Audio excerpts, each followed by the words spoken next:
I was going to talk about Counterspell today, but Sword said so many arts, I didn't want to do that again immediately. So instead, let's talk about the other two original Counterspells, Power Sync and Spell Blast.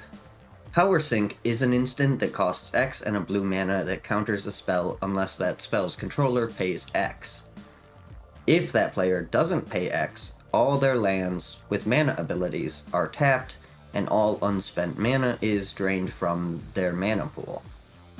Spell Blast is an instant that costs X and a blue mana that counters a spell with a mana value of X. If you wanted to counter a Shivan Dragon with Spell Blast, then X is going to be 6. If you want to counter a Black Lotus with a Spell Blast, then X is going to be 0. Spell Blast is pretty interesting because it would seem like it scales well with higher power cards since they tend to have a lower mana cost. And it kinda does, but it's still not really good by today's standards. Power Sync is arguably the better card in most situations, but it is not without its weaknesses. In some ways, it's easier to play around if your opponent knows you have a Power Sync because they could, they know how much mana you have access to, so they just keep using under it. It's not ideal for them, but they can, wiggle and worm around your plan a lot more than they could if you had a counterspell. And it's possible, if they don't play around it, for you to counter some really impressive spells for just 2 mana, assuming they don't have any mana if they tap out for it. So Power Sync does have some value in those situations, but if that's not happening, it kind of flounders a little bit.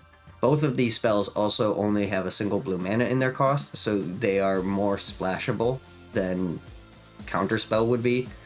Power Sync also tends to see more play than Spell Blast, but it is pretty tempting to run a Spell Blast or two on the off chance that you get to counter a Mox or a Lotus.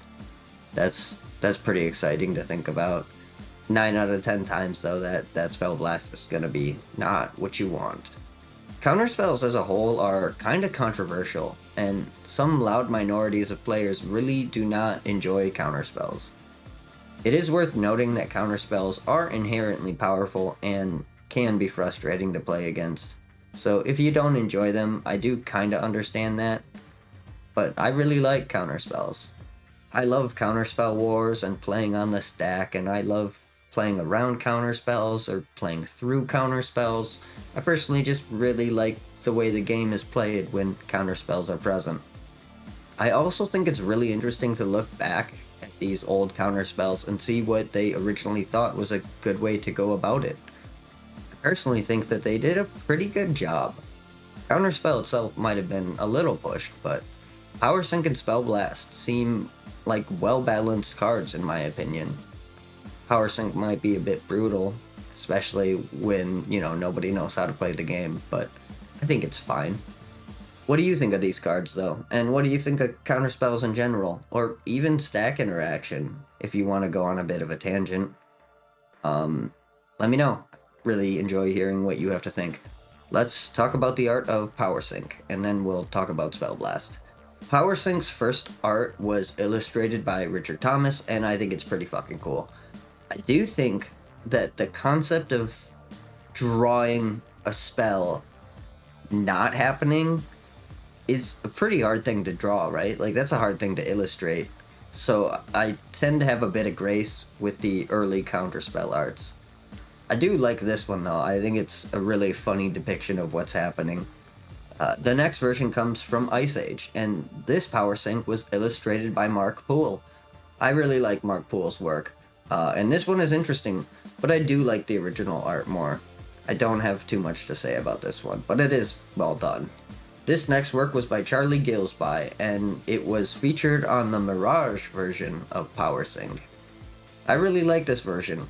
I don't think I've ever talked about Charles' stuff before, but this is really cool. I think Charles really nailed the assignment with this one. I don't know. Tempest gave us this art by Jeff Miracola. This isn't my favorite, but I can appreciate it. I do think it's really cool.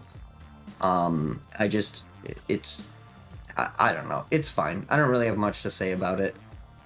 Andrew Robinson illustrated this version, and I really like this version. I do think the classic art is my favorite, but this is really solid. If I had any complaint, it's that the art has maybe too much green and blue in it, but that's, entirely preference based. It's pretty sweet. There really isn't a bad power sync art, at least for me. I like them all to some degree. Let's see if we have the same luck with Spell Blast. So, the original Spell Blast art was done by Brian Schnotty, and this art is funny as hell. It's a little flamboyant. It's endlessly funny. I like this art. I'll say it again, I think it's really funny, and I think the game is richer when it does stupid shit like this. The next art was illustrated by Greg Simonsong, and a fun fact about this art is that there aren't any black border variants of it. That's kinda interesting. The art itself is really good. It's like way less funny than the last art, but it is more serious if that's the experience you're going for. I like it. Then we got new art in Tempest by Steve Luke, and this one is pretty exceptional. I like this art a lot. It might be my favorite Spell Blast. But the original art is so funny it is hard for me to say for sure. The details are well done in this art though. Yeah, I don't know, I really like this one though. This version was illustrated by Jamie Jones, and it's really exceptionally well illustrated. It's a bit too close to photorealism for my tastes, but I can't help but be impressed by the effects. The shading is next level, but that cloud of exploding magic is insane. It's super well done art. But yeah, Power Sync and Spell Blast. What do you guys think of these early counterspells? Like I said, I kind of like them, and I think it's neat that even today these aren't like terrible, and are still pretty unique in how they work. There's not a whole lot of stuff exactly like them, which is kind of cool. Power Sync is more often the better card, but it's always more funny to see a Spell Blast for 0. Anyway, that's all I got today. You can like the video if you liked it. You can subscribe if you give a shit, but either way, I hope you have a magical day. Thanks for watching.